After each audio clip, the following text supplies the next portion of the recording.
സാംസ്കാരിക സായാഹ്നവും പുസ്തക പ്രകാശനവും സംഘടിപ്പിച്ചു. കരുനാഗപ്പള്ളി താലൂക്ക് ലൈബ്രറി കൗൺസിൽ നടത്തിയ വിഷൻ 2026 ഭാഗമായാണ് സാംസ്കാരിക സായാഹ്നവും പുസ്തക പ്രകാശനവും നടത്തിയത്. ഗാനമാലിക, സംവാദം, അക്ഷരനൃത്തം എന്നിവയും ഇതോടനുബന്ധിച്ച് നടന്നു.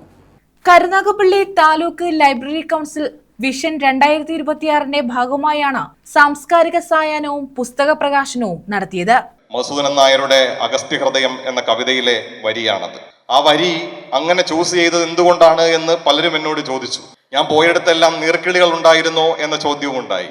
ഞാൻ പോയ ചിലയിടങ്ങളിലെല്ലാം നീർക്കിളികളുടെ സാന്നിധ്യം ഉണ്ടായിരുന്നു എന്നതിനപ്പുറം ആ കവിത മുന്നോട്ട് വയ്ക്കുന്ന സന്ദേശം എന്ന് പറയുന്നത് നമ്മുടെ ശരീരം ആതുരമായി പോകുന്ന ഒരു സമയത്ത് അതിന്റെ സഞ്ജീവിനി തേടി അല്ലെങ്കിൽ സ്വാസ്ഥ്യം തേടി അഗസ്ത്യമല കയറുന്നതായിട്ടാണ് ആ കവിതയിൽ പറയുന്നത്. അങ്ങനെ ശരീരം ആതുരപ്പെട്ടു പോയപ്പോഴാണ് ആ കവിതയിൽ അഗസ്ത്യമല കയറിയത് എന്ന് പറയുമ്പോൾ, എന്നെ സംബന്ധിച്ച് വ്യക്തിപരമായി പറയുമ്പോൾ എൻ്റെ മനസ്സിന് ഉണ്ടായ ചില സ്വാസ്ഥ്യങ്ങൾ, അസ്വാസ്ഥ്യങ്ങൾ, മുറിവുകൾ ഒക്കെ ഉണക്കാൻ വേണ്ടിയിട്ടാണ് ഞാൻ എൻ്റെ യാത്രകളൊക്കെയും അത്തരത്തിൽ സഞ്ജീവിനി തേടിയുള്ള യാത്രകളായിരുന്നു വാസ്തവത്തിൽ നടത്തിയത് എന്ന് തന്നെ പറയേണ്ടി വരും.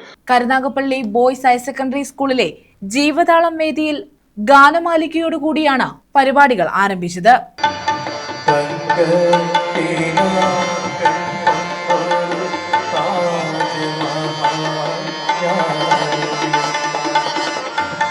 സഞ്ചാരപ്പൊരുൾ തേടി എന്ന വിഷയത്തിൽ സംവാദവും നടന്നു.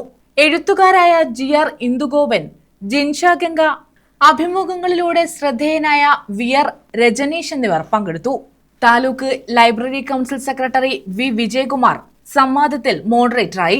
ക്ലാപ്പന EMS സാംസ്കാരിക വേദി ഗ്രന്ഥശാലയിലെ കുട്ടികൾ അവതരിപ്പിച്ച അക്ഷരനൃത്തം അരങ്ങേറി.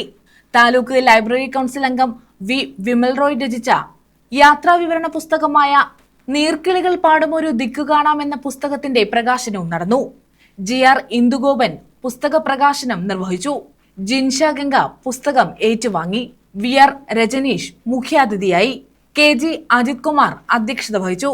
Taluk library council president Kadathur Mansoor, സംസ്ഥാന ലൈബ്രറി കൗൺസിൽ അംഗം RK ദീപ എന്നിവർ വിശിഷ്ട വ്യക്തികളെ ആദരിച്ചു. VP ജയപ്രകാശ് മേനോൻ, M സുരേഷ് കുമാർ, പോച്ചയിൽ നാസർ എന്നിവർ പങ്കെടുത്തു.